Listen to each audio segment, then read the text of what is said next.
Boa noite a todos, bem-vindos, bem-vindas ao Clube do Conto, nosso segundo encontro, né?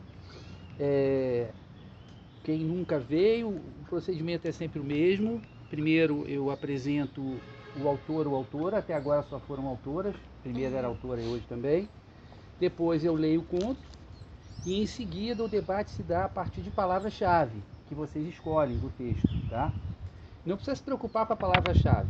Num texto de sociologia, de história, de geografia, de psicologia, a palavra-chave normalmente é o conceito mais importante, né? Aqui não. Aqui a palavra-chave é como se fosse uma chave para abrir uma porta na qual você quer entrar. Quer dizer, uma questão que você quer discutir. Você escolhe aquela palavra porque ela abre essa questão para você começar a debater, só para a gente poder debater. Então não tem palavra-chave certa. Qualquer palavra que você escolha, para você é a palavra-chave. É diferente de ciências sociais, que você tem às vezes um texto, tem que resumir as 3 palavras-chave principais ou coisa do gênero. Não é nada disso, né? É a palavra-chave de abrir uma porta para o debate, para a discussão, tá? Bom, a autora de hoje, ela se chama Yun Li. Na verdade, ela se chama Li Yun, porque os chineses colocam primeiro, né, o sobrenome, o nome de família. Nós, ocidentais, colocamos o nosso nome próprio primeiro e depois o sobrenome, né? Então ela é conhecida como Yun Li, mas o nome dela mesmo é Li Yun, o que já diz uma coisa sobre a China interessante, né? Ela nasceu em Pequim, em 1972, né? Uma família muito intelectualizada, o pai era físico nuclear, aquela coisa toda, né? Ela estudou em Pequim até os 23 anos, né? Na verdade, a Universidade de Pequim era uma espécie de viveiro de subversivos, né, de pessoas que questionavam o regime chinês. Então, eles obrigavam todos os estudantes da Universidade de Pequim a fazerem um ano, né, no exército, no chamado Exército de Liberação do Povo, que é o nome do exército chinês, né? E aí eles ficavam um ano sendo doutrinados, para tentar evitar que eles se tornassem subversivos. Por exemplo, o pessoal lá da revolta da Praça Celestial, né, eram todos da Universidade de Pequim. Aquela cena lá do cara impedindo o tanque de passar por cima, aquela coisa. Então ela fez esse ano, né, no Exército, ela já estava formada. Ela foi para os Estados Unidos fazer imunologia, né? Ela era desde cedo um prodígio na matemática, assim, ela resolvia as questões matemáticas, o professor botava lá para resolver, para humilhar todo mundo, falar, olha, ali um vai fazer para vocês são um bando de burro, li um, vai no quadro. E ela era sensacional. Ela foi fazer faculdade de imunologia e para aprender melhor o inglês, ela entrou num curso de escrita criativa, né, de desenvolvimento da criatividade para a escrita, normalmente ficção. 2 anos depois, ela era uma escritora conhecida, porque já tinha publicado vários contos em revistas e tal. E em 2005, ela publica esse primeiro livro dela, né? Tempo de Boas Preces, né? O original em inglês, porque ela só escreve em inglês, o original em inglês é 1000 anos de Boas Preces, tá? Que é o último conto do livro. Aí eu vou dar uma dica para vocês. Pegar um livro de conto, o que vocês têm que fazer para saber se vão gostar ou não? Ler o primeiro conto e ler o último conto. Não é para não ler os outros todos, mas todo autor coloca os melhores contos no início e no fim, né? E, assim, os contos pelo menos mais impactantes, que ele sabe que são mais fáceis, que as pessoas vão gostar mais, né? E acontece a mesma coisa nesse livro. O conto inicial é esse que eu vou ler, que a gente vai debater, que é o extra, né? E o conto final, que é esse que foi traduzido para o português com o Tempo de Boas Preces, né? É um conto sensacional que fecha o livro, né? O que abre o livro a gente já vai falar dele, mas o que fecha o livro é um conto, digamos assim, de choque cultural, né? É um senhor de 75 anos, chinês, que resolve visitar a filha chinesa que está morando, estudando, trabalhando e namorando nos Estados Unidos. Então tem um choque cultural do pai, que vem com toda aquela cultura ancestral e tal, e a filha já totalmente americanizada, né? E aí há um questionamento se aqueles mandamentos, aqueles provérbios, aquela sabedoria lá tradicional, se elas se encaixam na vida norte-americana. É bem interessante o conto e ele tem uma surpresa que eu não vou contar, mas ele é bem surpreendente, tá? Então, esse livro também tem uma característica diferente da maioria dos livros, eu nunca vi isso, que ela tem todos os contos do livro. Aí ela faz os agradecimentos. Normalmente isso encerra o livro, né? Aí ela coloca um texto na primeira pessoa, que não é texto de ficção. contando o que aconteceu com ela, né? Como é que houve a educação dela, contando a violência do regime na China, a ditadura, as execuções. As crianças eram convocadas para ir ao ar livre, ao invés do Clube do Conto, como a gente está aqui alegremente comendo bolinho, ao ar livre, entoar as canções do Partido Comunista enquanto viam as pessoas confessarem, tinham que confessar que eram traidores e não sei o quê, que estavam arrependidos, enfim, fazer esse ritual público. Então, no final, a gente percebe que ela é uma pessoa que foi traumatizada por esse processo, né? Na verdade, ela tentou suicídio 3 vezes, né? Felizmente não conseguiu, né? Mas um filho dela, adolescente, se suicidou, né? Então ela tem esse elemento trágico. Apesar disso, os contos dela não são, eu acredito, eles não são pesados, tem um elemento de humor, né? E é uma autora que ganhou vários prêmios. Por exemplo, esse livro aqui ganhou o prêmio de melhor livro de iniciante publicado no ano de 2005 pelo jornal inglês The Guardian, tá? Então estamos falando de uma autora bastante qualificada, tá? Feito isso, vou ler o conto.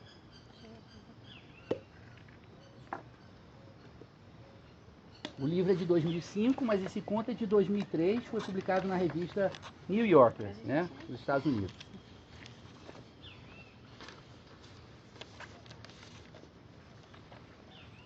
Extra. Em uma tarde do mês de novembro, vovó Lin anda pela rua, levando nas mãos uma marmiteira de aço inox. Dentro da marmiteira está um certificado oficial de sua unidade de trabalho. Viemos, por meio deste, confirmar que a camarada Lin Mei aposentou-se honradamente da fábrica de roupas Estrela Vermelha de Beijing, diz o certificado em caracteres dourados brilhantes. O certificado não diz que a fábrica de roupas Estrela Vermelha foi à falência, nem que, embora honrosamente aposentada, vovó Lin não vai receber pensão. É claro que o certificado não fornece essas informações, pois tais fatos simplesmente não são verdadeiros. Não se usa o termo falência para uma fábrica estatal. A expressão educadamente omitida do certificado foi reorganização interna. E vejam bem, a aposentadoria de vovó Lin só está sendo retida temporariamente. A fábrica não sabe informar por quanto tempo. Quando se chega à montanha, há sempre uma estrada, é o que diz tia Wang, ao ser informada sobre a situação da vizinha. E onde houver uma estrada, há sempre uma Toyota. A segunda frase do comercial da Toyota lhe escapa da boca antes de vovó perceber. Isso mesmo, vovó Lin. Eu sei que a senhora é uma pessoa otimista. Continue assim e vai encontrar sua Toyota.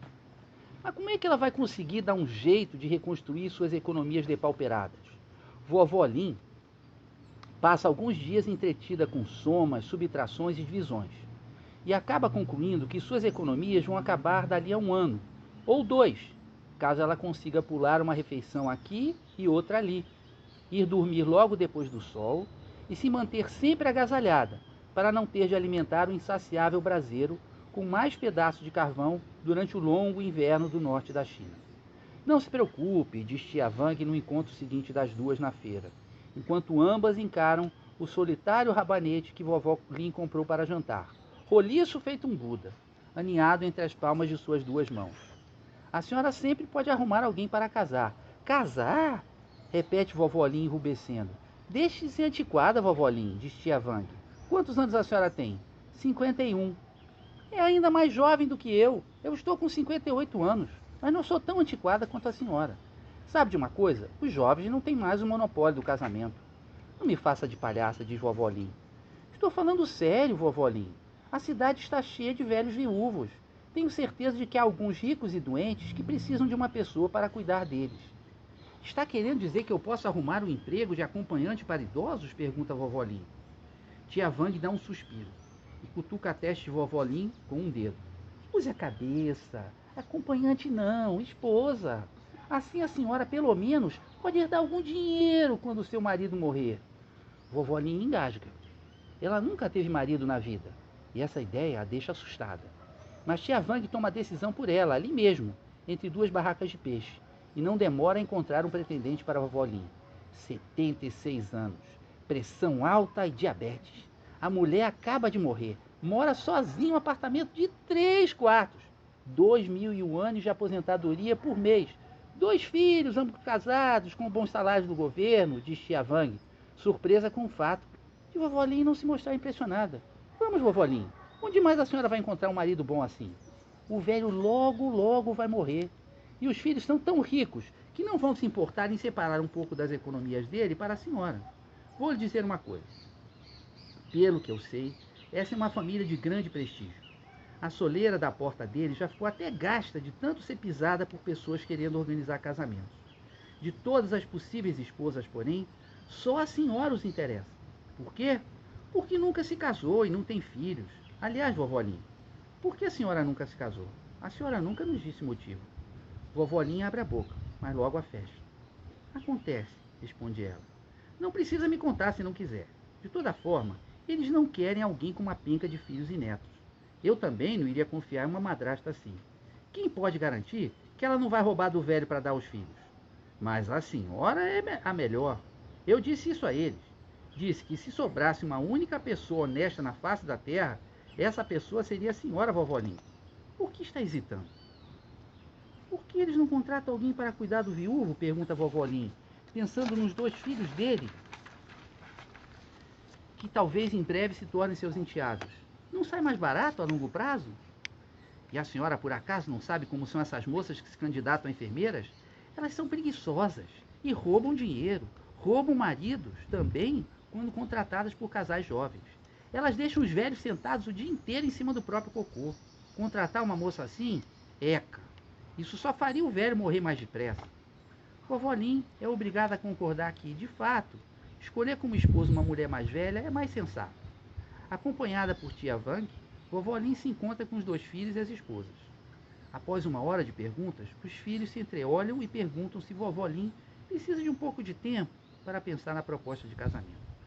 Sem ter muito em que pensar, ela se muda para a casa nova uma semana depois.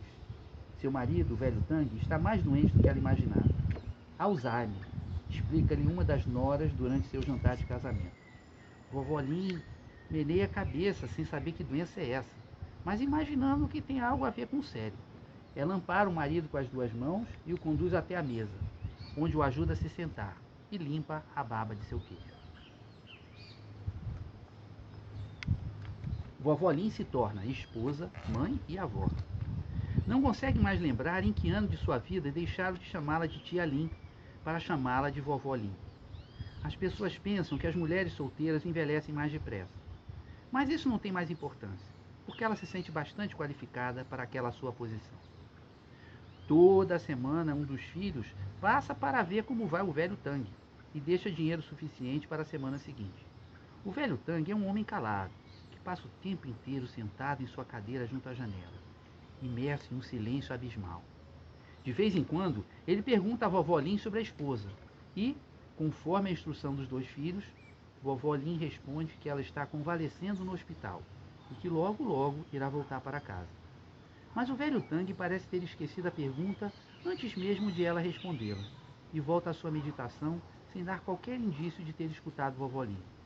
Ela fica esperando por novas perguntas, que nunca vêm, e acaba desistindo.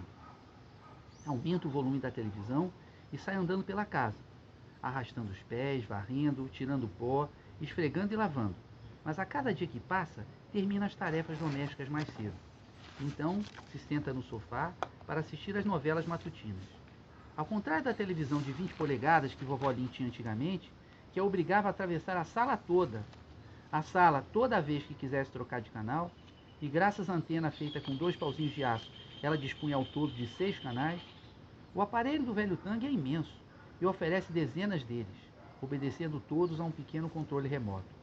Tonta com tantas alternativas e com a facilidade de passar de um canal para o outro, vovó Lin logo descobre que aquele aparelho não lhe faz bem. Seja qual for o programa ao qual ela esteja assistindo, há sempre a incômoda preocupação de estar perdendo o outro mais interessante. Dias depois de iniciada a sua nova vida, vovó Lin fica pasma ao descobrir que não é mais viciada em televisão, como foi nos últimos 10 anos. Será que o casamento tem um poder tão revolucionário a ponto de conseguir destruir um hábito arraigado em tão pouco tempo? Vovó Lin dá um suspiro e desliga a televisão. O velho Tang não percebe quando o silêncio inunda a sala. Ela se dá conta, então, de que a culpa não é da televisão. É a presença do velho Tang que a impede de se concentrar. Ela pega uma velha revista e fica espiando o marido por trás das páginas. 10 minutos se transformam em 20 e ela continua a olhar para ele enquanto ele insiste em não encará-la de volta. Uma estranha suspeita a invade. O velho Tang, na verdade, não está doente. Ele sabe que ela está ali e a está observando em segredo. Sabe que sua esposa de 54 anos o deixou para sempre, que vovó Lin é a sua nova esposa, mas recusa-se a admitir sua presença. Ele finge ter perdido a razão e espera que ela jogue o seu jogo, como se fosse uma acompanhante contratada. Mas vovó Lin decide não ceder. Ele é seu marido, ela é sua esposa. A sua certidão de casamento está bem guardadinha debaixo de seu travesseiro. Se o velho Tang estiver testando sua paciência, ela está disposta a lhe ensinar uma lição. Vovó Lin está decidida a ganhar essa queda de braço. Ela larga a revista e fita o rosto do velho Tang com uma expressão corajosa, tentando fazê-lo desviar os olhos primeiro. Minutos se transformam em 1 hora, e de repente vovó Lin desperta muito assustada, com medo de estar ela também perdendo a razão. Ergue o corpo do sofá com dificuldade e se espreguiça, sentindo os débeis estalos das juntas artríticas. Abaixa os olhos para o velho Tang e ele continua imóvel, feito uma estátua. De fato, ele é um homem doente, pensa, e sente vergonha por ter desconfiado sem motivo do velho Tang, que é indefeso como um recém-nascido. Ela vai depressa até a cozinha e volta com um copo de leite. Hora do leite, diz, dando tapinhas na bochecha do velho Tang até ele começar a engolir. 3 vezes por dia, vovó Lin aplica uma injeção de insulina no velho Tang. É só nesses momentos, ao ver a pequena contração do músculo quando espeta a agulha em seu braço, que ela tem um vislumbre da vida que ainda resta dentro dele. Às vezes, uma gotinha de sangue surge quando ela retira a agulha, e ela a limpa com a ponta do dedo em vez de usar uma bolinha de algodão, fascinada pela estranha sensação de que o sangue dele está penetrando seu corpo. Várias vezes por dia, vovó Lin dá banho no velho Tang, pela manhã, antes de dormir, e sempre que ele se molha ou se suja. O banheiro privativo é a coisa que vovó Lin mais gosta em seu casamento. Ela passou a vida inteira usando banheiros públicos, competindo com outros corpos escorregadios pela água morna que escorria minguada dos chuveiros cheios de ferrugem. Agora que tem um banheiro só seu, nunca perde uma oportunidade de usá-lo. O velho Tang é o único homem que vovó Lin já viu completamente nu. Na primeira vez em que o despiu, não conseguiu evitar um olhar ocasional para o seu pênis, aninhado em meio a um tufo de pelos já ralos. Perguntou-se qual teria sido o seu aspecto nos anos da juventude, mas logo afastou da mente esse pensamento impuro. Aquela nudez frágil encheu seu coração de uma ternura que jamais havia sentido, e desde então ela cuida do corpo dele com gestos maternais. Certa noite, no final de fevereiro, vovó Lin conduz o velho Tang até a cadeira de plástico no meio do banheiro. Desabotou o seu pijama e ele curva os braços como ela o manda fazer, apoiando a cabeça em seu ombro. Ela empunha o chuveirinho e molha o corpo dele com água morna, mantendo uma das mãos em sua testa para impedir que os olhos se molhem. Vovó Lin está agachada no chão, massageando as pernas do velho Tang, quando ele lhe toca no ombro com a palma da mão. Ela ergue os olhos e vê que ele a está encarando. Vovó Lin dá um grito e recua. Quem é você? Pergunta o velho Tang. Velho Tang? Diz vovó Lin. É você? Quem é você? O que está fazendo aqui? Eu moro aqui, responde vovó Lin. Ela distingue nos olhos do velho Tang uma lucidez sobrenatural e sente um peso no coração. Tal instante de clareza só acontece perto da morte. 2 anos antes, vovó Lin viu a mesma luz nos olhos do pai, horas antes dele morrer. Pensa em sair correndo para chamar um médico, mas seus pés estão colados no chão e seus olhos presos aos do velho Tang. Eu não a conheço. Quem é você? Vovó Lin baixa os olhos para si mesma. Está usando um poncho de plástico de um amarelo vivo e calçando um par de galochas verdes claras. Seu traje para a hora do banho. Eu sou sua mulher, responde ela. Você não é minha mulher. Minha mulher é Sujane. Onde está Sujane? Sujane não está mais conosco. Eu sou sua nova mulher. Mentira, diz o velho Tang levantando. Sujane está no hospital. Não, responde vovó Lin. Eles mentiram para você. O velho Tang não a escuta. Dá um empurrão em vovó Lin e seus braços se revelam subitamente fortes. Vovó Lin o segura, mas ele está frenético, movido por uma força descontrolada. Ela solta suas mãos sem entender por que precisa brigar com o marido por causa de uma mulher morta. mas ele continua a se digladiar com o vazio, e depois de dar 2 passos, escorrega em uma poça de água e sabão. Durante as exéquias, ninguém presta atenção em vovó Lim. Sentada em um canto, ela fica escutando os homens e mulheres que aparecem para falar sobre a vida do velho Tang. Físico talentoso e ótimo professor, marido, pai e avô amoroso. Os oradores terminam de falar e apertam as mãos dos parentes, ignorando-a no final da fila. Eu não o matei, vovó Lim se imagina dizendo a cada pessoa ali presente. Ele já estava morrendo antes de levar o tombo. Mas ela não diz a verdade a ninguém. Pelo contrário, reconhece a própria negligência. De toda forma, ninguém iria acreditar em suas palavras, pois somente ela viu a luz nos olhos dele. A última centelha antes da noite eterna, como se diz. O breve instante de lucidez antes do fim. Vovó Lim não recebe nenhum centavo das economias do velho Tang. Ela passou apenas 2 meses cuidando dele, e na opinião de muitos parentes, foi um descuido seu que o matou. Ela não culpa os 2 filhos. Tudo em que consegue pensar é no que eles perderam, uma perda 1000 vezes mais dolorosa do que a sua. Quando um deles sugere um emprego em um colégio interno particular, dirigido por um amigo seu, vovó Lim quase chora de tanta gratidão. Situado em uma estação de águas de montanha, em um subúrbio a oeste de Beijing, a Academia Meimei tem orgulho de ser uma das primeiras escolas particulares do país. Ela ocupa um dos poucos prédios de 4 andares que se permitiu construir na região. Contatos, muitos contatos, diz a cozinheira vovó Lim no dia de sua chegada. De que outra forma a escola teria conseguido o alvará de construção, se não graças aos poderosos membros de seu conselho? Assim como todas as empresas privadas, as escolas particulares estão se multiplicando pelo país como brotos de bambu depois da primeira chuva de primavera. Parentes de líderes do Partido Comunista se transformam em donos de empresa, da noite para o dia, e seus rostos aparecem na televisão estatal como representantes da nova classe proletária empreendedora. Depois de virar funcionária da escola, vovó Lim não poderia ter imaginado uma vida melhor. Cada refeição é um banquete. Há muita carne e peixe. Os legumes e verduras são mais verdes do que vovó Lim se lembra de seus dias de feira. Tudo é produzido por uma pequena fazenda orgânica que abastece o presidente, o primeiro-ministro e suas famílias, segundo a cozinheira lhe revela. Às vezes, vovó Lim fica triste ao ver tanta comida ainda boa ir para o lixo. Começa a chegar atrasada às refeições, esperando os alunos terminarem de comer. Por todo o refeitório, legumes e verduras intocados murcham nos pratos. Peixes naufragados jazem deitados com os ventres semi-consumidos.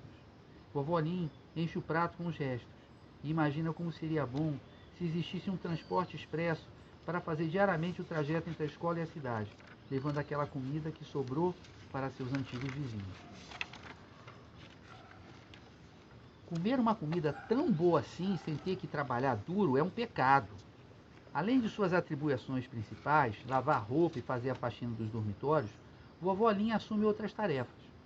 Ela acorda bem cedo e abre as janelas das salas de aula para deixar entrar o ar puro da montanha. Varre e passa chano no chão de marmorite. Espana e limpa as carteiras dos alunos. Certifica-se de que tudo esteja perfeito, muito embora o zelador tenha limpado as salas de aula na noite anterior. Às vezes, quando ainda sobra tempo,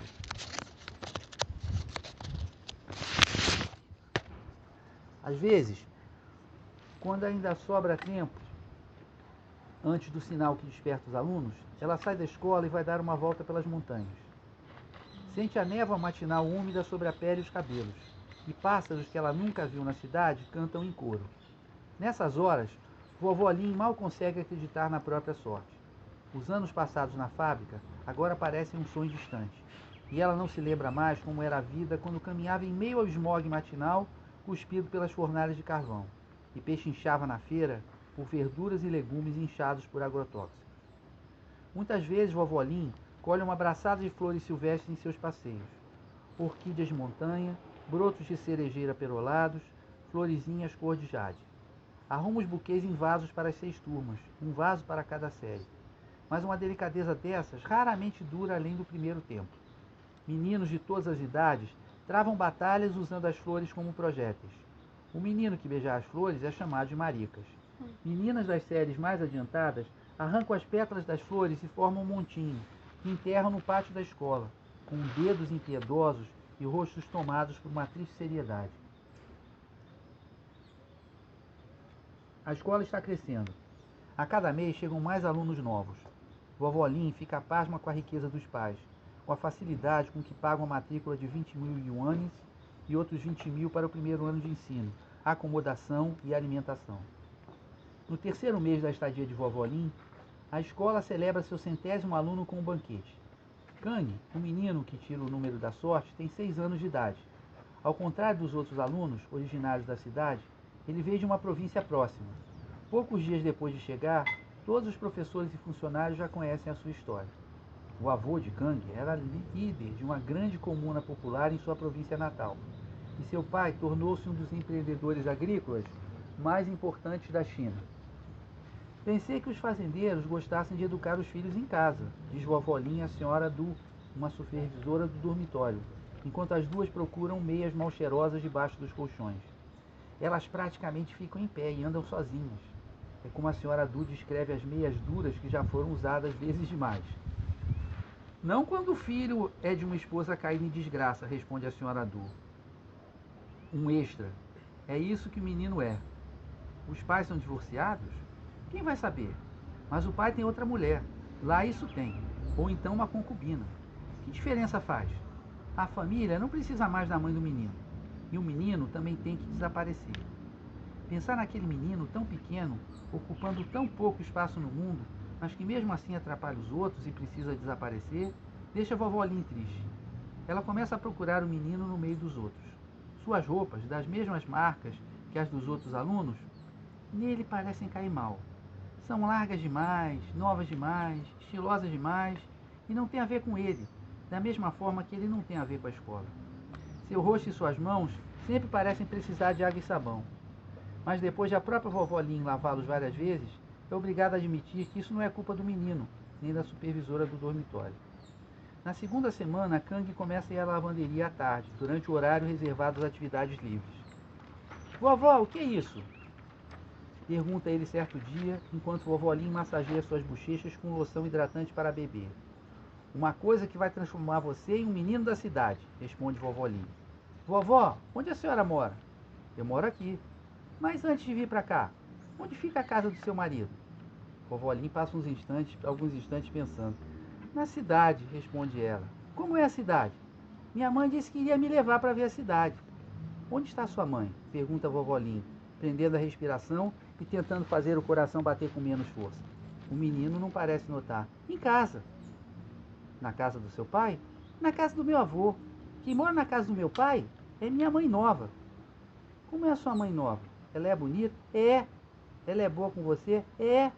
Você gosta dela? Gosto. Você também gosta da sua mãe? Mais do que da sua mãe nova? Pergunta a vovó Lin. Ela se vira para ver se alguém está passando no corredor em frente à lavanderia. Sente-se como se fosse uma ladra. O menino também se vira, nervoso. Então chega mais perto, passa os braços em volta do pescoço de vovó Lin e leva a boca a seu ouvido, tocando a pele da velha com seu hálito quente. Vovó, eu vou lhe contar um segredo.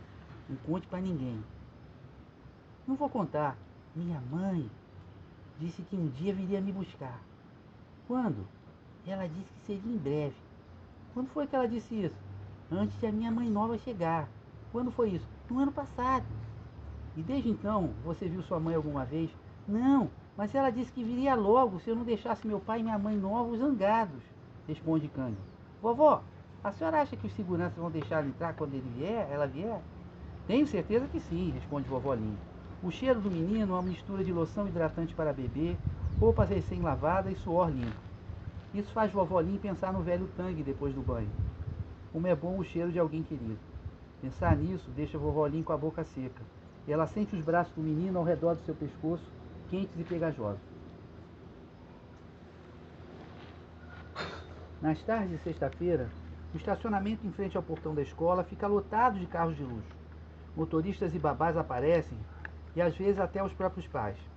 Professores e supervisoras dos dormitórios ficam do lado de dentro do portão, mostrando uns para os outros quem é a nora de um dos poderosos do governo e quem atuou no último filme de sucesso. Kang é o único aluno que fica na escola para passar o fim de semana. Seu pai pagou a taxa suplementar pelos fins de semana e prometeu ir buscá-lo no final do semestre. Às vezes, vovó Lin se pergunta se o pai algum dia vai aparecer e o que irá acontecer com Kang se ninguém vier buscá-lo quando o verão chegar. Será que poderá ficar com ela na escola? Então se pergunta se ela própria poderá permanecer ali. E caso contrário, onde irá passar os 2 meses antes de poder voltar em setembro? A cada fim de semana, depois de o último aluno ser levado embora, os professores e as supervisoras dos dormitórios partem rumo à cidade em um ônibus especial. Tirando os 2 seguranças, vovó Lin é a única a ficar, e ela alegremente se dispôs a tomar conta de Kang.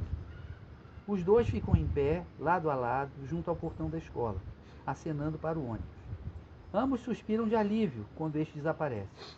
Kang atravessa o pátio correndo em direção à sala de atividade, onde folheia os livros de ilustrações o mais rápido possível, ansioso para abrir o seguinte. Vovó Lin chega e senta-se ao lado dele, afagando-lhe os cabelos e vendo-o rir consigo mesmo. Quando o menino termina de olhar todos os livros novos, os 2 saem e vão brincar no pátio, e vovó Lin o empurra no balanço até este subir tão alto que Kang grita de alegria e de medo. Quando o tempo está bom, eles dão longos passeios pelas montanhas. Turistas de fim de semana acorrem a região, mas vovó Lin e Kang são os únicos a não se preocupar em perder o ônibus ou ficar presos em algum engarrafamento. Eles caminham de mãos dadas, com a palma da mão de Kang encostada na de vovó Lin, ambas suando. Vovó Lin conta velhas histórias sobre flores e plantas. Quando suas histórias se esgotam, ela inventa outras novas. Depois do jantar, vovó Lin leva Kang ao banheiro. Fica esperando do lado de fora com uma toalha e o pijama do menino, enquanto ele canta no chuveiro a canção sobre a libélula vermelha que ela lhe ensinou. Após os 2 primeiros minutos, ele sempre grita para a vovó Lin perguntando se já pode sair. Posso sair, vovó? Não. Ela responde que seria bom se ele ficasse mais uns 5 minutos debaixo do chuveiro. Ele continua a cantar, com a voz pura e perfeita. Muitas vezes, sem desligar a torneira, Kang pula para fora do box até junto de vovó Lin.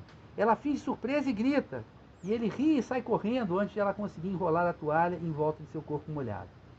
À noite, enquanto dorme, ele sonha e murmura coisas, com os braços e pernas esparramados sobre o cobertor.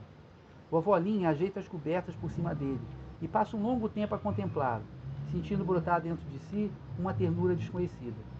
Imagina se é isso que as pessoas chamam de se apaixonar. Um desejo tão forte de estar com alguém por todos os minutos do resto de sua vida que ela às vezes tem medo de si mesma. Vovó Lin não é a primeira pessoa a reparar nas meias desaparecidas. Em 2 semanas seguidas, as supervisoras dos dormitórios lhe dizem que as meninas estão reclamando que suas meias preferidas andam sumindo na lavanderia. Vovó Lin então entende o que aconteceu com as meias. Algumas vezes já viu Kang segurando uma meia usada de menina. Quando percebe que ela o está olhando, o menino joga a meia dentro do cesto. No fim de semana seguinte, enquanto Kang joga no computador da sala de atividades, vovó Lin vasculha a sua cama. Não encontra nada debaixo do colchão, onde as crianças em geral escondem coisas. Afasta o cobertor, pega o travesseiro e abre o zíper da fronha e lá dentro vê 5 meias, enroladas em bolinhas feito coelhos recém-nascidos. Vovó Lin desenrola as meias. Meias de menina pequena, com estampas de florzinha ou bichos de desenho animado. Pensa em guardá-las no próprio bolso, mas para ao pensar em Kang, apalpando a fronha à procura das meias, tão preciosas para ele por motivos que ela desconhece. Ela torna a enrolar as meias e as enfia novamente dentro da fronha. Na segunda-feira, vovó Lin pede meio-dia de folga à supervisora e pega o ônibus até a cidade, à procura de meias com os mesmos desenhos das meias sumidas. Compra também vários outros pacotes de meias de menina com estampas diferentes. Vovó Lin, então, passa a tomar mais cuidado com a roupa a ser lavada. Certifica-se de que todas as meias de menina estão nas respectivas sacolas antes de Kang chegar. De vez em quando, espalha por lugares diferentes as meias que comprou, que foram lavadas, secadas e depois esfregadas no chão. Durante os fins de semana, eles ainda são um casal feliz, mas à medida que as meias que espalhou para Kang encontrar também vão sumindo, vovó Lin vai ficando preocupada. Pensa se deveria conversar com ele e descobrir o motivo para aquele comportamento. No entanto, toda vez que abre a boca, ela perde a coragem. Nos fins de semana, quando estão os dois sentados à sombra da glicínia, vovó Lin se pergunta se aquilo é o amor que não viveu os seus verdes anos. De mãos dadas com um menino querido, sem lhe pedir para contar o segredo que ela não pode saber. O tempo esquenta e as supervisoras dos dormitórios instalam mosquiteiros por cima das camas dos alunos. Na primeira noite, um menino da cama ao lado da de Kang se levanta depois que a supervisora sai. Com uma pequena lanterna na mão, ele põe a cabeça dentro do mosquiteiro de Kang e solta um gritinho agudo e baixo, apontando o feixe da lanterna para os olhos de Kang. Ele não chora como o colega esperava, mas o menino fica surpreso e satisfeito ao ver Kang esfregar as bochechas com ambas as mãos enfiadas dentro de meias floridas. As supervisoras dos dormitórios são convocadas. Várias outras meias são encontradas. E ao final do dia seguinte, todos na escola já sabem sobre o menino doente, que rouba meias de menina e faz coisas estranhas com elas. Vovó Lin vê as crianças perseguirem Kang pelo pátio da escola, chamando de dodói, maluco, tarado, e seu coração se aperta como se fosse um pano dentro da máquina de lavar. Kang não tem mais permissão para visitar a lavanderia. Vovó Lin conta os dias até o fim de semana e tem medo de não aguentar esperar 3. Na sexta-feira à tarde, quando estão os dois parados em frente ao portão da escola, vovó Lin é obrigada a erguer a mão de Kang e acenar por ele. Quando o ônibus se afasta, vovó Lin vira-se para Kang, que está chutando uma pedrinha à sua frente. Kang, venha ao quarto da vovó um instante. Não, eu não quero, diz Kang soltando a mão de vovó Lin. O que você quer fazer? Vamos dar uma volta. Eu não quero dar uma volta. Que tal então ler uns livros? Ontem chegou uma caixa nova. Eu não quero ler. Vamos andar de balanço. Eu não quero fazer nada, diz Kang, afastando a mão de vovó Lin de seu ombro. Os olhos de vovó Lin se enchem de lágrimas. Ela os abaixa para fitar o topo da cabeça de Kang. Amar alguém é querer agradá-lo, mesmo quando isso não é possível. Pense em algo que você queira fazer e vamos fazer isso juntos. Pense em algo que você queira e vovó consegue. Você sabe que vovó o ama. Eu quero ir para casa. Quero ver a minha mãe, diz Kang. Vovó, a senhora acha que podemos pegar o trem e passar 2 dias em casa? Vovó abaixa a vista para o rosto erguido de Kang e vê a pequena esperança aumentar em seus olhos. Kang segura sua mão. Só 2 dias, vovó. Ninguém vai saber. Vovó Lin dá um suspiro. Me perdoe, Kang. Mas vovó não pode fazer isso por você. Mas por que? A senhora disse que faria qualquer coisa. Qualquer coisa que possamos fazer aqui, na escola, nas montanhas. Kang, meu bom menino, nós não podemos sair da escola. Kang leva 1 minuto para começar a chorar. Vovó Lin tenta acalmá-lo e o puxa para junto de si. Kang a empurra para longe. E seus olhos, com a raiva fria que vovó Lin certa vez viu nos olhos do velho Tang, a fazem gelar. Kang sai correndo pelo pátio da escola. E vovó Lin vai atrás dele. Mas depois de alguns passos é obrigada a parar para recuperar fôlego. Seu velho corpo está traindo seu jovem coração. Vovó Lin achou que Kang estaria chorando em sua cama, mas o menino não está lá. Ela chama o seu nome ao entrar no prédio e verifica todas as portas destrancadas, a sala de atividades, a sala de música, o refeitório. Olha debaixo das mesas e atrás das cortinas, e seu coração vai se apertando mais e mais a cada vez que sua esperança se frustra. Vovó Lin passa 1 hora procurando, até lhe ocorrer que o menino talvez tenha saído do prédio, ou até mesmo da escola. Paralisada por essa possibilidade, imaginando todo tipo de tragédia, ela vai chamar os 2 seguranças que estão jogando pôquer junto ao portão da escola. Nenhum dos 2 quer admitir a possibilidade de um menino ter se esgueirado pelo portão, e ambos insistem que ele deve estar escondido em algum lugar do prédio. Os 3 fazem novas buscas. Quando estas não dão em nada, cada um começa a entrar em pânico, com preocupações diferentes. A polícia é chamada, o diretor da escola é chamado, as supervisoras dos dormitórios são chamadas, os seguranças telefonam para as pessoas que lhes ocorrem. Vovó Lin observa um deles digitar o número com a mão trêmula e pergunta-se por que está tão nervoso. Tudo que os seguranças estão perdendo é um fim de semana de tranquilidade. Vão perder no máximo 1 mês de salário, uma vez que ambos são parentes dos membros do conselho. Meninos desaparecem todos os dias. Qual seria a sua lembrança de Kang dali a 1 ano, mesmo que nunca mais torne a encontrá-lo? Vovó Lin começa a chorar. Mas Kang aparece sozinho. Acaba aparecendo sozinho, no meio da confusão, são e salvo, faminto e com sono. Devia estar brincando de esconde-esconde com vovó Lin enquanto ela o procurava. Ou será que ele quis castigá-la por tê-lo decepcionado. Vovó Lin não sabe. Tudo que sabe é o que ele disse ao diretor da escola, que pegou sono debaixo do piano. Vovó Lin se lembra de ter olhado debaixo do piano, mas ninguém confia na memória de uma velha. Além do mais, que diferença faz se ela estiver dizendo a verdade? Ela já demonstrou que é uma incompetente. Outras histórias são lembradas, quando ela comeu a comida dos alunos, sua falta de cuidado com a roupa. No final do dia em que os alunos retornam, vovó Lin é demitida. Suas coisas são arrumadas e levadas até o portão. Uma bolsa de lona, leve até para uma velha. Felicidade do amor é um meteoro que passa chispando. A dor do amor é a escuridão que vem a seguir. Uma menina passa por vovó Lin na rua, cantando sozinha com uma voz melodiosa. Vovó Lin tenta alcançá-la, mas esta avança depressa demais, e a canção também. Vovó Lin põe a bolsa de lona no chão para recuperar o fôlego, ainda segurando na outra mão a marmiteira de aço inox. Todas as pessoas na rua parecem saber aonde suas pernas as estão levando.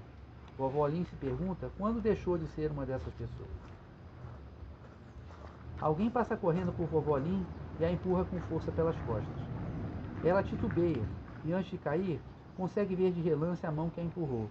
Um homem de camisa preta corre pelo meio da multidão, levando sua bolsa de lona. Uma mulher para e pergunta: "A senhora está bem, vovó?" Vovó Lin faz que sim com a cabeça, esforçando-se para se recuperar do tombo. A mulher balança a cabeça e diz em voz alta para os passantes: "Que mundo este nosso? Alguém acabou de roubar uma velha vovó?" Poucas pessoas reagem. A mulher torna a balançar a cabeça e segue em frente. Vovó Lin fica sentada na rua, segurando a marmiteira bem apertada junto ao corpo. Com a fome que as pessoas passam, é estranho que ninguém nunca pense em roubar o almoço de uma velha. É por isso que ela nunca perdeu nada importante. Os 3.000 yuanes de sua indenização por ter sido mandada embora estão bem guardados dentro da marmiteira, assim como vários pacotes fechados de meias coloridas, estampadas com florezinhas, recordações de sua breve história de amor.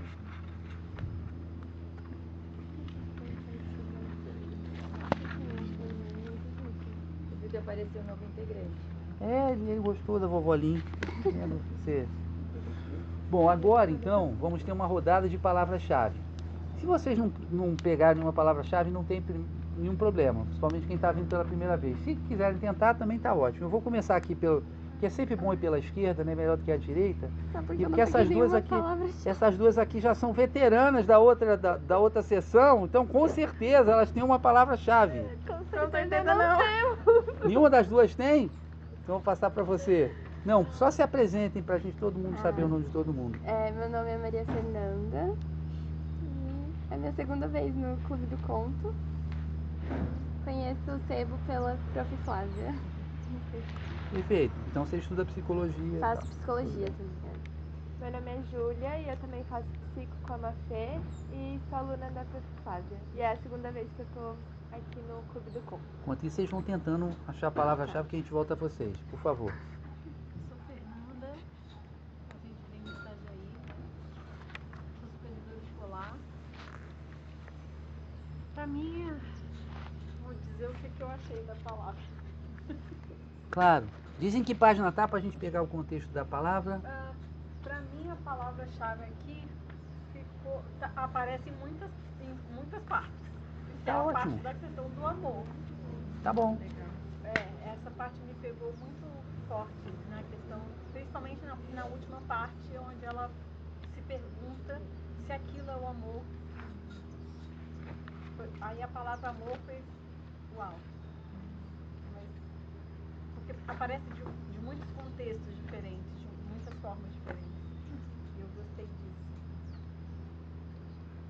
Tá ótimo, Fernando. Bom, a gente vai conversando mais. A primeira rodada as pessoas falam palavra-chave e à medida a gente vai conversando mais um pouquinho. Se não, tem uma dúzia de palavras-chave para dar para você, não tem problema. Não falta a palavra-chave. Flávia. Se apresentar? Acho que você precisa se apresentar, todo mundo te conhece, né? Conhece? Talvez o Vitor conhece. É professora da Isabela, a Flávia, professora da FURB. FURB não, Unisociesc. Porque A ela Bela também é Guiana. professora da A FURB, gente tá no tá? crossover, a gente tem FURB e Unisociesc Ah, aqui. que bom, não, se dão bem, não tem Número problema. ótimo, adorei. Crossover de instituições, né? Sou uma pessoa de muitas instituições. Que bom. Ó, Vitor, eu não tenho uma palavra-chave, mas eu tenho uma afetação. Pode Fala, ser? claro, tudo bem. Quando você mandou o conto e você escreveu extra no corpo do texto, eu falei, nossa, mas é um conto extra. E aí depois eu vi que era o título do conto, né? E aí te ouvindo, que eu também não consegui ler, me veio muito essa palavra, né? Essa pessoa extra, né? Que me parecia um pouco a vovó Lin. Essa extra, né? Que ela... Descartável também, né? Que a família manda pra uma, a família manda pra outra e assim ela vai passando e cuidando, né? Mas ela é a única extra do conto? Não, Tem o fundo. mas me afetou ela, né? Ela que me puxou. Sim. assim. A palavra que eu tinha pego ia ser extra relacionado com menininho. Que ali parece que é uma coisa mesmo, que o descartável, mais um filho. E às vezes a gente pega extra como uma coisa que, tipo, só mais um, sabe? E daí ela relacionou com a vovó, daí eu ia falar do menininho, ali naquela parte da página. A palavra ser usada uma vez pro menino, Isso, né? Ele é um extra, então, assim, ele sobrou nessa história que ele dançou e... E eu sinto ela, essa extra, né? Mesmo que ela é a personagem, ela que transita pelos territórios, né, na história, mas eu vejo ela como essa pessoa. E o velho tanque também é, né? Com Que a certeza. família De alguma forma também... É um conto de extras, né? De extras que se encontram, são eles que se cuidam de alguma forma. Perfeito, Fernando. Uma Isso hora mesmo. cuida do coração, uma hora cuida do corpo mesmo, das questões de necessidades básicas. São eles que se cuidam, na verdade. Os extras que se cuidam. Perfeito. Isabela. Eu sou Isabela, sou Ana Flávia, curso de psicologia. E a palavra que eu acabei pensando, ela vai de encontro com esse extra, né? Com esses motivos, assim, mas eu pensei em descontrole. Mas pela questão, talvez, de certa passividade que eu não vejo que seja culpa dela, por conta dos acontecimentos que vão levando ela de lugar em lugar e as perdas e ganhos que vão acontecendo. Porque eu vejo que, ok, ela escolheu ser a esposa do viúvo, né? Mas assim, é por uma questão da situação econômica do país, então ela fica muito à mercê do que está acontecendo em torno dela. Só que a palavra-chave tem que estar no texto. Ah, não sabia. Escolhe essa ideia, pega essa ideia de descontrole, busca ela no texto com essa palavra ou com outra que expresse isso. Entendeu? A palavra-chave ela é sempre do texto, ela é sempre encontrada no texto. Se você procurar aqui, você vai achar o descontrole dela sem essa palavra talvez, mas você vai achar. Dá uma procurada para você achar, porque tem que ser no próprio texto, tem uma palavra sublinhada do texto. O ideal é a gente sublinhar uma palavra assim, ó, tchum. Essa palavra aqui que eu vou... quer ver? Vamos lá. Então...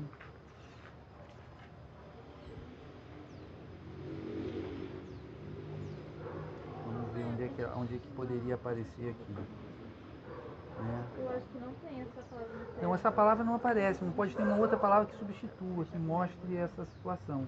Dá uma procuradinha, que a gente Sim, volta. então, Mas duas fala palavras. dessa ideia primeiro, fala da ideia. Depois você acha a palavra. Fala da ideia. Mas acho que já Momento. Já falou? Então tá bom, tá certo. Vitor, por favor. Meu nome é Bruno Vitor, é minha primeira vez aqui. Eu vim pra acompanhar a Bela. Eu vim aqui. O que você achou do texto? Já que você não viu palavra-chave, o que você achou do texto? Não, eu vim pra ver vocês como é que é. Não, Na mas alguma próxima, coisa quem você sabe. achou. Alguma coisa você achou. Não? Tá bom, tudo bem. Ninguém é obrigado a falar, não. Tá certo. Vamos lá. Gabriel. Meu nome é Gabriel, eu curso matemática na UFSC. Eu vim por recomendação do professor de lá, né? O Javier. E só isso. Javier? Ele veio aqui um dia desses. Ah, ele veio. Ah, tá, mas eu não conheço ele pessoalmente, tá? Do Marte. Tá É bom. tua primeira vez aqui? E escolheste alguma palavra-chave? Não? Quer se apresentar, escolher palavra-chave? Eu sou o Davi, já vim aqui algumas vezes e me chamou a atenção a palavra Toyota. Toyota. Ai, que legal! Muito legal. Eu vi o contexto sobrinha indicando para uma tia uma frase comercial e que sugere procura, que sugere a incompletude, a coisa não encontrada, não achada. Na verdade, a coisa nem conhecida, porque me surpreende o fato de, no final, ela fazer uma pergunta, talvez retórica, que é muito bonita, que talvez me remetesse para uma segunda palavra, que seria amor. E para mim... Amor sua mulher já pegou, desculpa, você ficou sem amor. Porque o Toyota, a palavra Toyota se remete, sem que nesse momento da leitura tivesse ficado claro, ao fato de que essa era a busca dela. Ela precisava... E ela nem se dava conta, talvez, de que essa seria a procura dela. E no final a pergunta, será que esse é o amor que eu nunca tive, que na juventude as pessoas que viveram isso geralmente têm? Porque me tomou o coração. E ela viveu isso com figuras icônicas, né? E eu acho que é um paradoxo que eu pelo menos peguei para mim, entre a juventude e a velhice. Essa conversa bonita. Então acho que Toyota para mim costura no início do conto essa ideia que apresenta muito sutilmente o que a autora vai discorrer ao longo da escrita dela. Muito bonito. Tá ótimo. Ó, vamos fazer um exercício para todo mundo pegar o que é palavra-chave. Antes, deixa eu passar aqui para...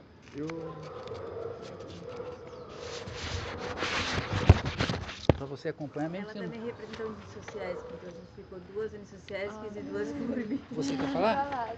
Eu, na verdade, eu escolhi uma palavra. Ah, então fala. Na página 8, acho que está solitária. Sim. Daí, eu imagino que, por conta que eles queriam, na verdade, que ela estava numa vida ali, né, solitária, meio pacata em casa, sem fazer nada. E também, mais adiante, eles falam sobre que ela nunca viveu um amor. E também, quando ele começou a cuidar do outro velhinho lá, né? Cita no texto que ela nunca tinha visto um outro cara nu. E também, acho que isso é isso mesmo. Tá ótimo, Gabriel. Olha, então vou fazer um exercício. Eu grifei aqui várias palavras-chave, quer dizer, várias possibilidades de análise, tá? Algumas não são palavras-chave, são expressões. A minha eu só vou dizer no final. Qual é a minha palavra-chave? Mas eu vou primeiro, não, vou dizer no final agora, mas agora. Só quero mostrar várias outras palavras-chave, que são questões que estão no texto. Na página 7, tá? Tem a palavra honradamente. Então, ela se aposentou honradamente. É o linguajar, né, de eufemismo, que ela foi, na verdade, deram um pé no traseiro dela, sem ela ter ganho indenização nenhuma, né? Mas caracteres dourados brilhantes, outra palavra-chave, né? Vocês estão vendo assim a propaganda estatal, né? A mentira que você manda ela embora, ela não tem absolutamente nada, ela já é considerada uma velha lá para os padrões, né, chineses. Então esse honradamente é uma mentira assim total, poderia ser uma palavra-chave, né? Depois tem uma expressão maior, que também é palavra-chave aqui no assim, tais fatos simplesmente não são verdadeiros, né? É novamente a mentira, né? Porque ela não vai receber nada, a fábrica está falida, ela jamais vai receber essa indenização, mas ela diz assim, tais fatos não são verdadeiros, não se usa a falência para uma fábrica estatal, ou seja, não é verdade, você falar que uma fábrica estatal faliu, não é verdade, ou seja, é uma mentira do regime. Então o elemento que está presente no texto também é isso, né? O governo chinês. Depois a gente vem na página 8, que ela comprou um solitário rabanete, ou seja, ela só vai jantar um rabanetezinho, porque ela tinha visto que com o dinheiro que ela tinha, ela no máximo viveria 2 anos se ela não jantasse. Então ela compra para jantar um solitário rabanete. Aí aparece aqui, na página 8, na página seguinte. Ah, isso eu digo mais de cima ou embaixo? Não perdi. É no meio. Ah, tá. É no meio. No meio. E depois diz o solitário rabanete é roliço feito um Buda. Esse Buda aí é uma ironia estar no texto Buda. Porque as questões religiosas foram deixadas de lado. Só o que interessa agora é o Toyota, a produção, a fábrica, a riqueza. Então o Buda aparece de uma maneira muito pouco honrosa, sendo comparado com o rabanete. É a única hora que tem a presença digamos assim, de algum elemento religioso, né? Depois tem na página 10, são questões que aparecem, né? São questões que podem ser trabalhadas. Na página 10 tem mulheres solteiras, que se fala mulheres solteiras envelhecem mais depressa. Ela também é extra do mercado matrimonial, porque ela nunca casou com ninguém, então ela sobrou, né? E aqui tem o preconceito em relação a essas mulheres solteiras, que aparece, né? Aí, depois na página 11 tem a presença do velho Tang, lá no último parágrafo. Quer dizer, o velho Tang não fala, o velho Tang não conversa, aparentemente o velho Tang não entende absolutamente nada, mas ele está presente. E a presença dele, né, ela afeta a vovó Lin. Só a presença dele, tanto que ela começa a imaginar coisas, que ele está, na verdade, enganando ela, está observando ela o tempo todo, né? Então isso é uma questão, né? Depois, na página 12, lá no penúltimo parágrafo, né, quando ela espeta a agulha, ela vê um vislumbre de vida, né? Até que ponto uma pessoa que tem Alzheimer está viva ou não está viva, né? Mas ela tem essa sensibilidade. Depois, ainda na página 12, tem banheiro privativo. Que a vovó Lin Tudo bem, Bruna? Tudo bem. Vai fazer um showzaço depois. A vovó Lin, ela é uma pessoa que é uma proletária, né? Ela sempre viveu muito mal. Então, ela sempre dividiu o banheiro com enferrujado e agora banheiro privativo para ela é um grande luxo, comparado ao luxo de que essas pessoas novas do regime estão vivendo, né? Aí na página 13 também, no segundo parágrafo, tem nudez frágil. Que ela começa a encarar o velho como um bebê, né? Ela que nunca foi mãe, né? Depois tem ternura e gestos maternais, ainda no mesmo parágrafo. Tudo isso são coisas que a gente poderia comentar. Todas são palavras-chave. Depois vem na página 14, tem um negócio incrível na página 14, mais ou menos no meio, que ela diz sobre o velho, né? Que ele continua a se digladiar com o vazio. Quer dizer, esse velho ele se debate sem nem saber o que está acontecendo, mas ele está se digladiando contra esse vazio da existência dele. É uma coisa assim, muito pesada, né? Depois a gente tem na página 15 os contatos. Quer dizer, o pessoal das escolas particulares consegue através de contatos. Quer dizer, toda a estrutura lá do Partido Comunista Chinês, quando a China se industrializou, né, ela tem uma espécie de capitalismo híbrido, que o Estado continua controlando, censurando, mas tem as fábricas, tem algumas pessoas que enriquecem. E que pessoas que enriquecem? São aquelas pessoas autorizadas pelo regime, né, que tem os contatos. Então, contatos aqui exemplifica todo o processo pelo qual passou a China, né, em que o Estado controla e ele deixa privatizar aqueles que estão relacionados a ele que vão enriquecer, né? Aí, depois tem uma expressão que é enorme, mas ela é muito irônica e muito interessante. Ela vai dizer, como todas as empresas privadas, as escolas particulares estão se multiplicando pelo país como brotos de bambu depois da primeira chuva de primavera. Isso é de uma ironia total, porque pega aquela coisa chinesa, lírica, bonita, de sabedoria, os brotos de bambu, né, que são símbolo de renascimento, são símbolo da primavera, mas aqui são as empresas privadas e as escolas particulares. Então você vê que o texto é um texto extremamente irônico, né, porque ele coloca essas coisas que não tem... E ela fala da nova classe proletária empreendedora. Porra, você é proletário ou empreendedor, né? Então continua... Todos os jargões de mentira do Estado, de justificativa do que está acontecendo, esse texto é extremamente político. A gente lê, se emociona, mas na verdade ele é extremamente político, que é o que a literatura faz. A literatura trabalha questões políticas, mas através de seres humanos, para a gente perceber o que significa determinada política. Como é que as pessoas sentem aquele processo histórico que está acontecendo. Vocês têm que ir embora, né? Estou vendo. Então tá bom. Desculpa. Tá certo. Boa sorte lá em Itajaí. Obrigado. Lugar de praia não presta, hein? Não adianta. Tchau, pessoal. Tchau, Manda um oi aí. Depois, em seguida, ela fala em banquete. Para ela, aquela comida que é para os filhos da nova classe proletária empreendedora é um banquete, né? E na página 16, de novo, aí vem o quê? ela é uma proletária. Então significa, ela veio na verdade da classe operária, ela trabalhava na fábrica, a vida dela toda. Então ela tem o quê? Ela tem uma ética operária. Para a ética dela, ela diz assim, uma comida tão boa, assim, sem ter que trabalhar duro, para ela é um pecado.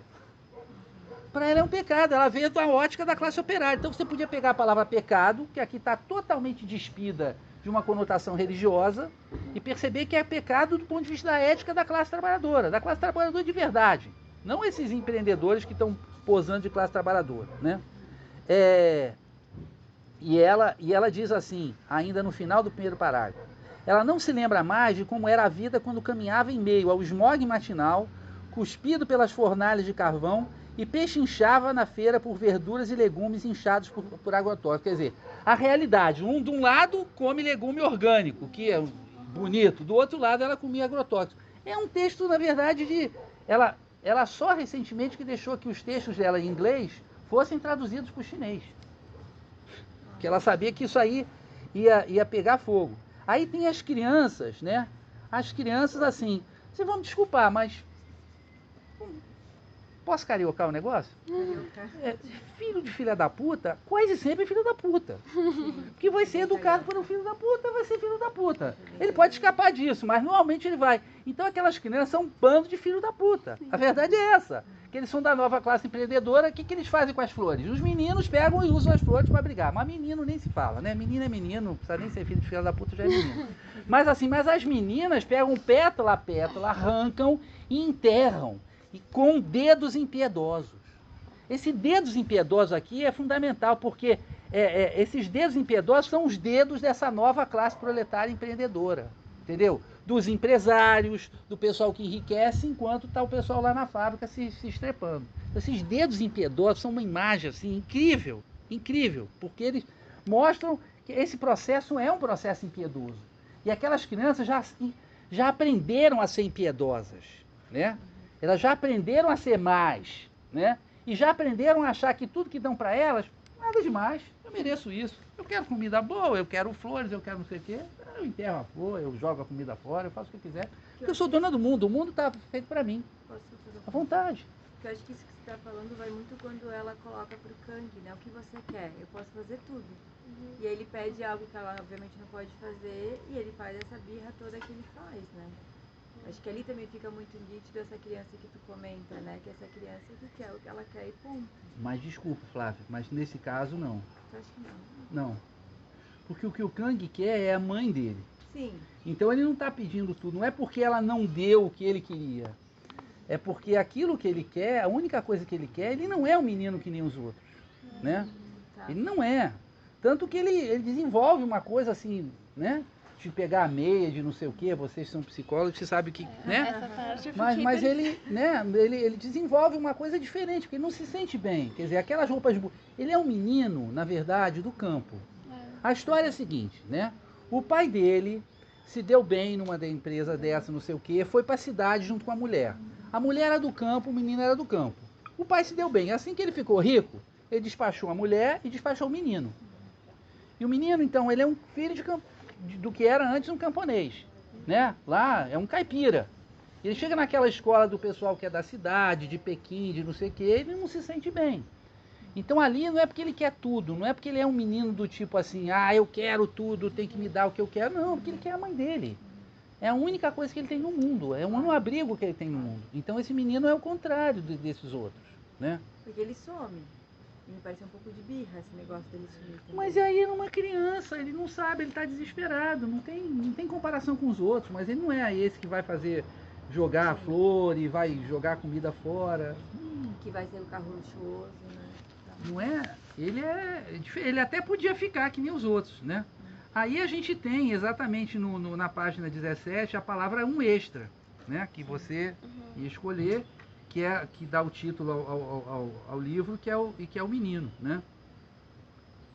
Depois no 19, o conto, ele dribla muito a gente, sabe?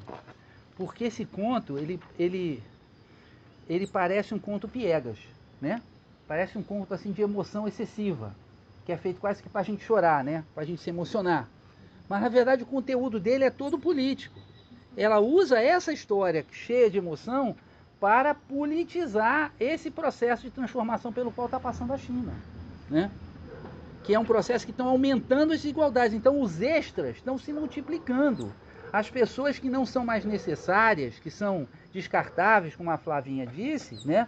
Elas estão se multiplicando. Aí, mas esse lado do sentimento, do amor, do carinho, ele está presente, óbvio. Na página 19, como é bom o cheiro de alguém querido, né? Boca seca, a emoção dela. Os braços do menino, tudo isso podia ser palavra-chave, né?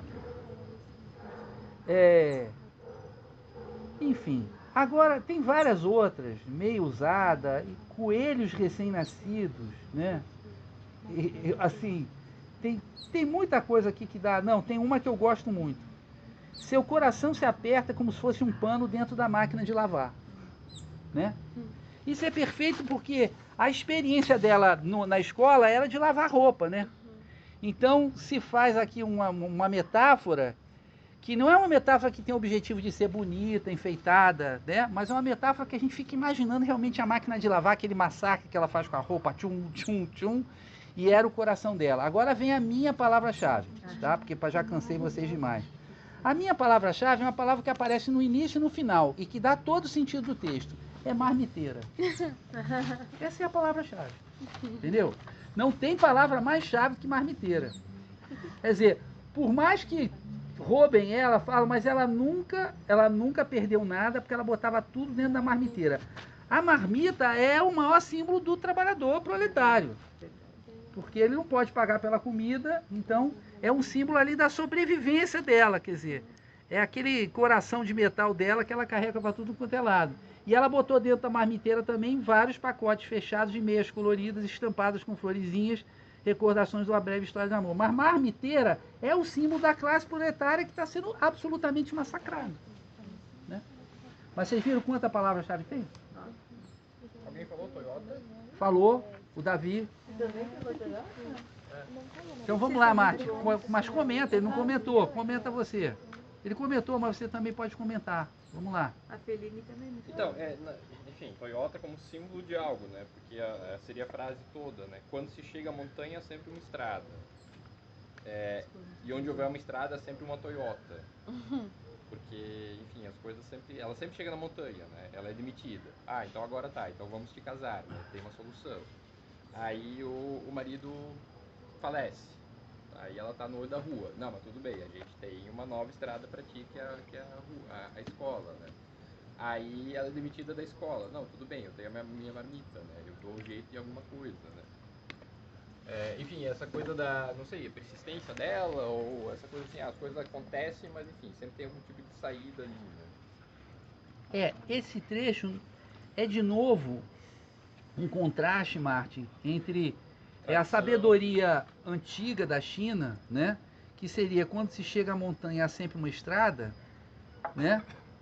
E a outra que repete sem nem pensar, de tanto que bate a propaganda. E onde houver estrada, aceite uma Toyota. Então, a sabedoria antiga, que significa também essa classe proletária e tal, não sei o quê, com uma ética, parará, e de repente, né, esse novo processo de modernização da China, sei lá como a gente chama, né?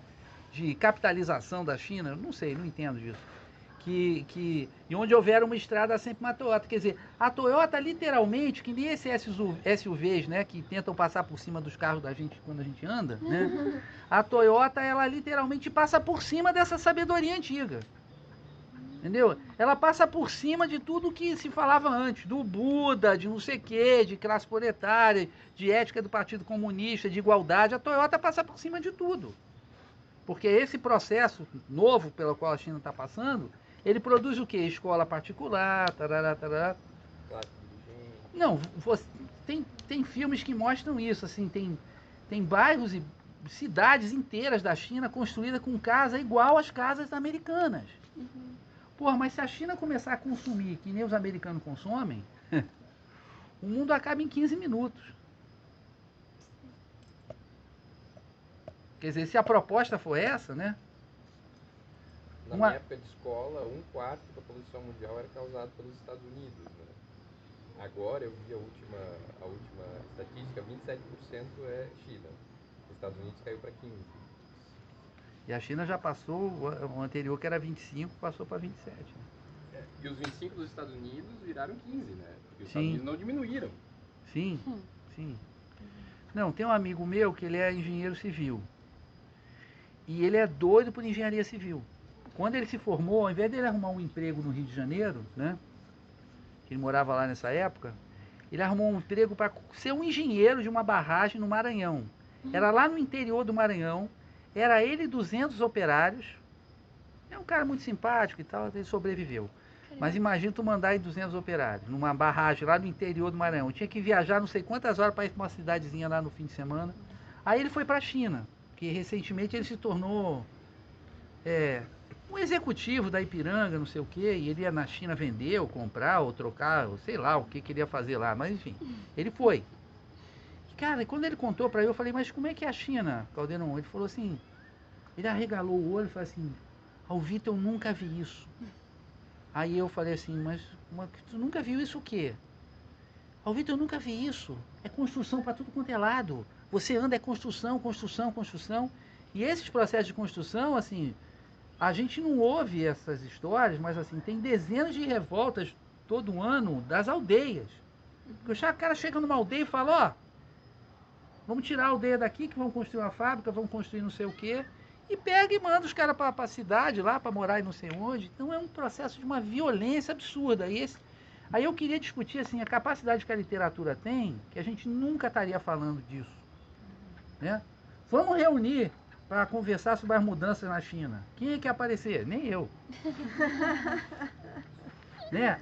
Mas a literatura, o que ela faz? Ela dá corpo e alma aos processos históricos. E a gente percebe qual é o significado real deles, como a gente percebe nesse texto aqui. Né? Que é um texto assim, que tem essa aparência romântica, tem esse elemento emocional, né? Mas quando você vai esmiuçar o texto, você percebe que ele é um texto de uma denúncia assim, profunda. Ela cria uma personagem com a qual a gente se conecta, né? Você falou de conexão. E a partir das experiências dessa personagem que o Márcio estava falando, que ela sobe a montanha e depois tem que descer de novo, sobe de novo, tem que descer de novo, né? A gente vai se apercebendo da violência desse processo que está acontecendo. Eu não achei um texto afetivo, assim, pra mim. Claro, obviamente afetivo tem muito afeto, mas pra mim pareceu assim, muito atravessador, sabe? É angustiante. Assim, eu senti angústia, não sei vocês. Então vamos falar o que cada um sentiu quando leu o texto. Vamos lá, não, porque isso é bacana. E isso é a coisa mais importante da literatura. Qual o ambiente que esse texto trouxe para vocês, né? Eu senti ela em total desamparo, sabe? Eu vi. Por isso que foi muito essa coisa do extra, assim, do extra, enfim. Ela sendo esse apêndice inútil da sociedade, vivenciadora de sofrimento ético-político, indo para um lado e para o outro, não tendo ninguém, sabe? E querendo amparar, mas totalmente desamparada. Daí por isso que foi angustiante,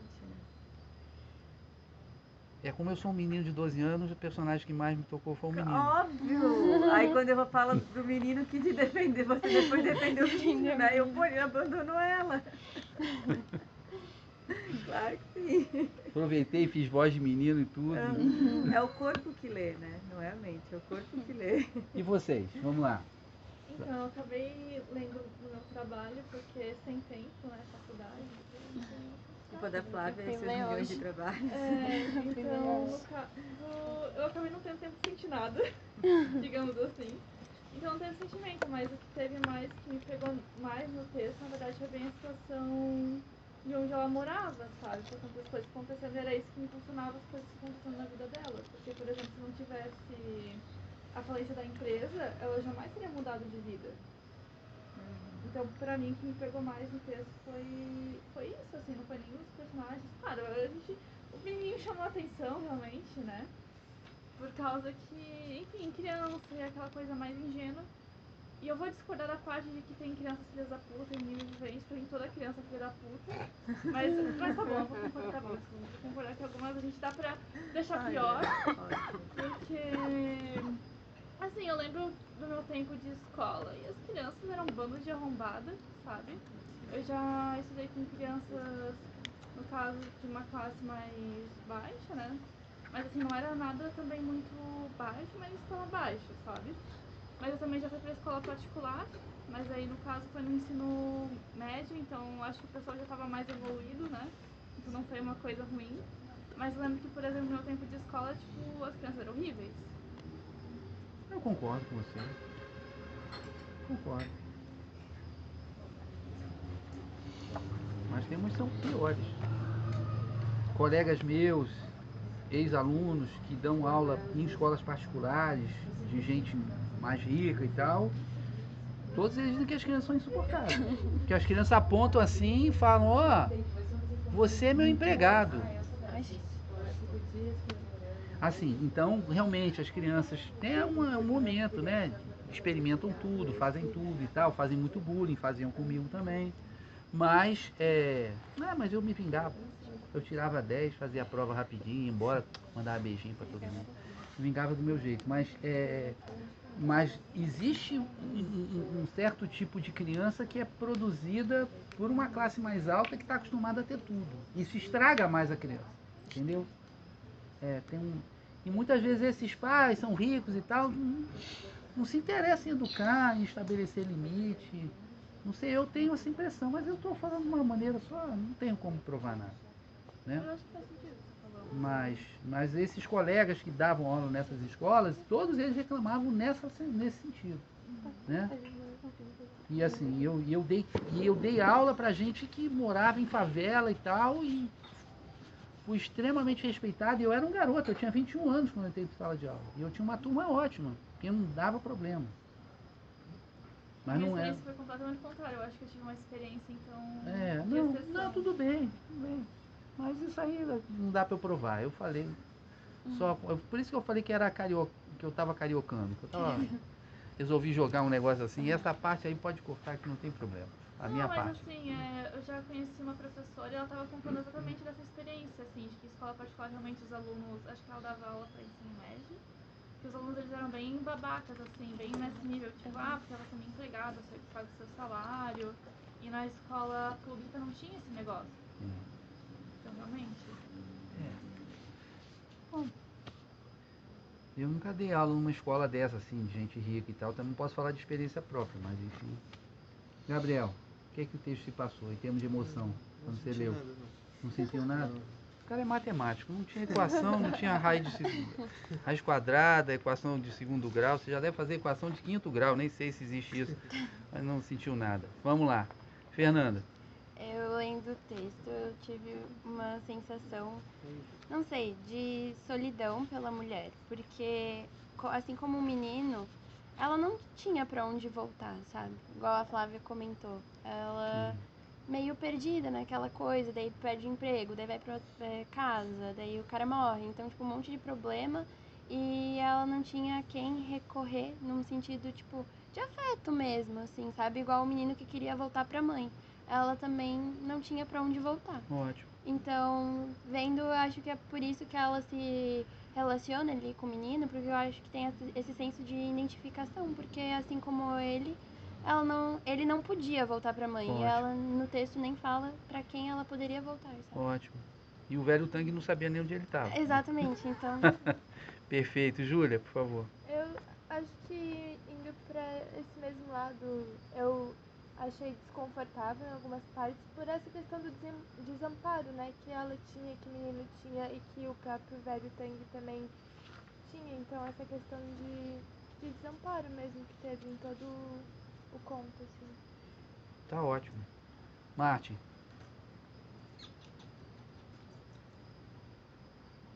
Assim, um trecho que me pegou foi ali no momento que ela se questiona, em que momento que a tia Lin vira vovó Lin, né? Não sei se alguém comentou disso antes. Não. Enfim, esse processo assim, o tempo vai passando, né? A gente vai envelhecendo, etc. Tá na página 10, né? Você já está em crise de meia-idade, Martin? Eu tô começando a entrar. Vovó Lin se torna esposa, mãe e avó. Não consegue mais lembrar em que anos sua vida deixar de chamá-la de tia Lin para chamá-la de vovó Lin. As pessoas pensam que as mulheres solteiras envelhecem mais depressa, etc. Enfim, eu acho que tá começando assim, uma bater. Assim, eu tô com 36 agora, cara de 25, mas enfim, né? Corpo de 48. Enfim, esse processo assim, de envelhecer, né? Que eu acho que de alguma forma, através do texto, isso me toca, né? O que eu sinto, não sei. Mas, obviamente não foi alegria, né? Obviamente não foi alegria. Mas a vovó é um extremo, né? Então, também é um extra. A vovó é que já não está mais no mercado para nada, né? É aquela que já é colocada de lado. E que é um exagero, porque na verdade ela tem 52 anos, né? 51 anos, né? Mas já está todo mundo... Quer dizer, ela não interessa mais, ela não vai casar mais, ela não vai não sei o quê. E a outra fala, não, dá para casar, mas casar assim, né? Com o velho quase morrendo. E a outra procura no mercado, né? Ela procura um velho que se encaixe bem. Fala, e ela, eu procurei ler dessa forma, 76 anos, diabetes, pressão alta, olha só, um chuchu, esse é o velho para tu casar e ele morre logo, a família é rica, não vai se importar de dar um dinheirinho para você. Ela foi buscar, né, um objeto né, de consumo para uma situação para outra, né? Então, o que ela está perguntando assim, quando é que eu deixei de estar viva, ser considerada uma pessoa viva, né, que importa, e passei a ser um extra, né? A vovó aí é que nem um extra, mas tu tá longe de ser extra, né? Para com essa, para com essa frescura.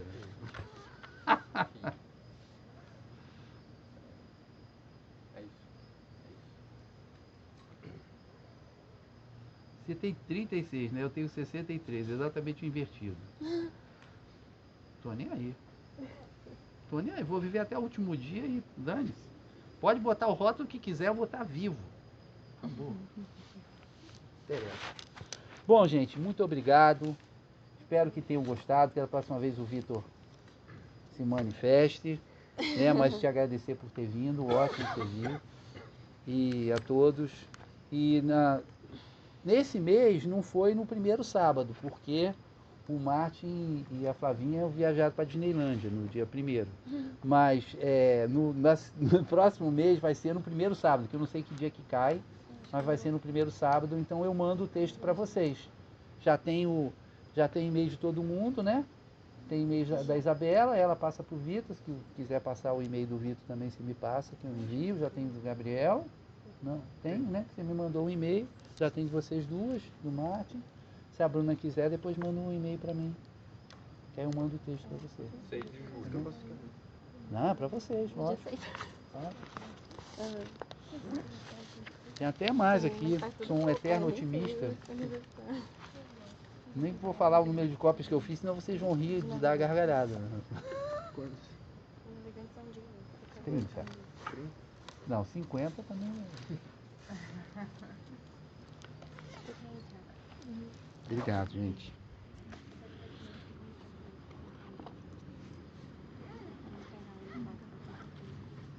Deixa eu só fechar aqui o gravador.